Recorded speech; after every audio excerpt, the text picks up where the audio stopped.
bisa sukses, orang-orang hebat di Radikari. Kembali lagi dengan saya Uswa dan saat ini sudah ditemani oleh tamu spesial di sebelah kiri saya. Silakan bisa perkenalan Ibu. Halo, ya semangat. Kita sapa breakfast dulu yuk. Ayo, Hai breakfast. Be Brave, Be Bravers. Ya baik, perkenalkan saya Deni Garli atau biasa dipanggil dengan Elin. Saya adalah Human Capital Supervisor. Oke, sebelum di posisi yang saat ini nih, kira-kira gimana sih pengalaman Bu Elin dalam meniti karir? Ya, karir saya itu diawali tahun 2001. 2001 guys. 2001 itu saya sebagai agent call center di salah satu bank asing di Jakarta. Kemudian setelah itu saya mendapatkan kesempatan untuk berkarir lebih lagi menjadi seorang QA di bank tersebut. Dan di situ saya selama 6 tahun. Kemudian setelah 6 tahun saya pindah ke bank swasta nasional yang lain. Itu awalnya karir saya sebagai seorang QA supervisor dan saya bekerja selama 8 tahun di bank tersebut dengan posisi terakhir sebagai call center monitoring head. Jadi totalnya saya bekerja di 2 bank itu selama 14 tahun. Wow, 14 tahun banget gak tuh guys? Kalau setelah itu gimana tuh Bu perjalanannya? 14 tahun itu Iya, betul. Akhirnya saya rehat dulu sebentar, kemudian saya pindah ke Jogja. Wow, ke Jogja, dari Jakarta ke Jogja. Welcome to Jogja. Terima kasih Mbak Rizwa. Nah di Jogja ini alhamdulillah saya mendapatkan kesempatan kembali untuk bekerja di Radikari dengan posisi saat ini HR di Radikari. Wah, berarti itu perjalanannya cukup sangat lama ya Bu ya, Panjang. panjang. Tapi pernah nggak sih di suatu ketika misalnya Bu Elin mau pindah nih ke posisi yang baru, itu Bu Elin mengalami kayak rasa takut atau takut nggak bisa lah, takut nggak mampu gitu, pernah nggak sih? Jelas pasti pernah dong Mbak Uswa. Pasti ya. Pasti ya. Karena kita sebagai manusia pasti tidak akan lepas dari rasa takut, gitu ya. Terus gimana cara Bu Elin buat ngilangin rasa ketakutan yang kayak takut nggak sanggup, takut nggak mampu gitu, gimana sih?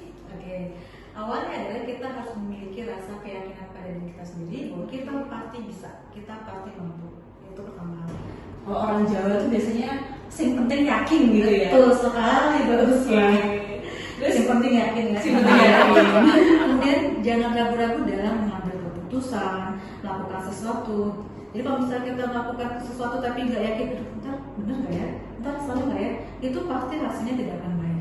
Coba dulu ya. Coba aja dulu. Tapi pada saat mencoba kita harus mengeluarkan semua kemampuan yang ada, nggak separuh-separuh gitu Mbak Uswa. Jangan tanggung-tanggung Jangan ya. tanggung-tanggung gitu ya. Terus kalau di posisi yang sekarang nih, gimana cara Bu Elin untuk bisa mengimprove diri biar lebih baik dari yang sebelumnya? Pertama, yang pasti saya lakukan adalah belajar dengan para leaders yang ada di Radikari. Oke, kan banyak ya. Mereka adalah panutan saya saat ini gitu ya. Nah kemudian yang berhubungan dengan pekerjaan sebagai HR, saya juga menambah pengetahuan dengan cara mengikuti pelatihan-pelatihan yang diberikan oleh Dinas Kementerian Tenagankerjaan. Kemudian saya juga cari informasi-informasi dari luar juga ya, dari lembaga-lembaga pelatihan ataupun pendidikan. Setidaknya bagaimana kita bisa mengupgrade skill yang kita miliki.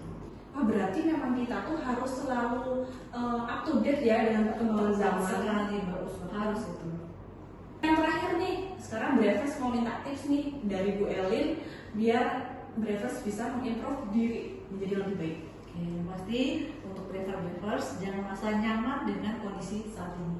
Jadi harus ada, saya harus bisa lebih, saya harus bisa lebih.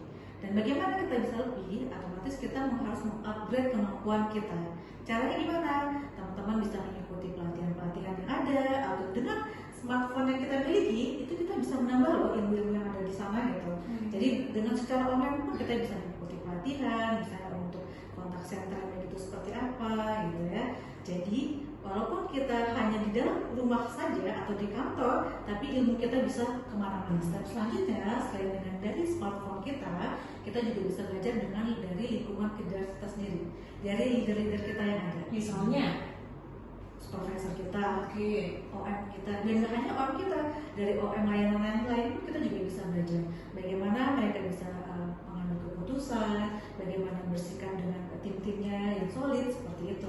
Wah, makasih Bu Elin, menarik banget tuh kan sharing pengalaman Ibu Elin. Jadi teman-teman juga bisa ambil pelajaran untuk improve diri menjadi yang lebih baik. Akhir kata, sampai jumpa di sesi berikutnya. Bravers,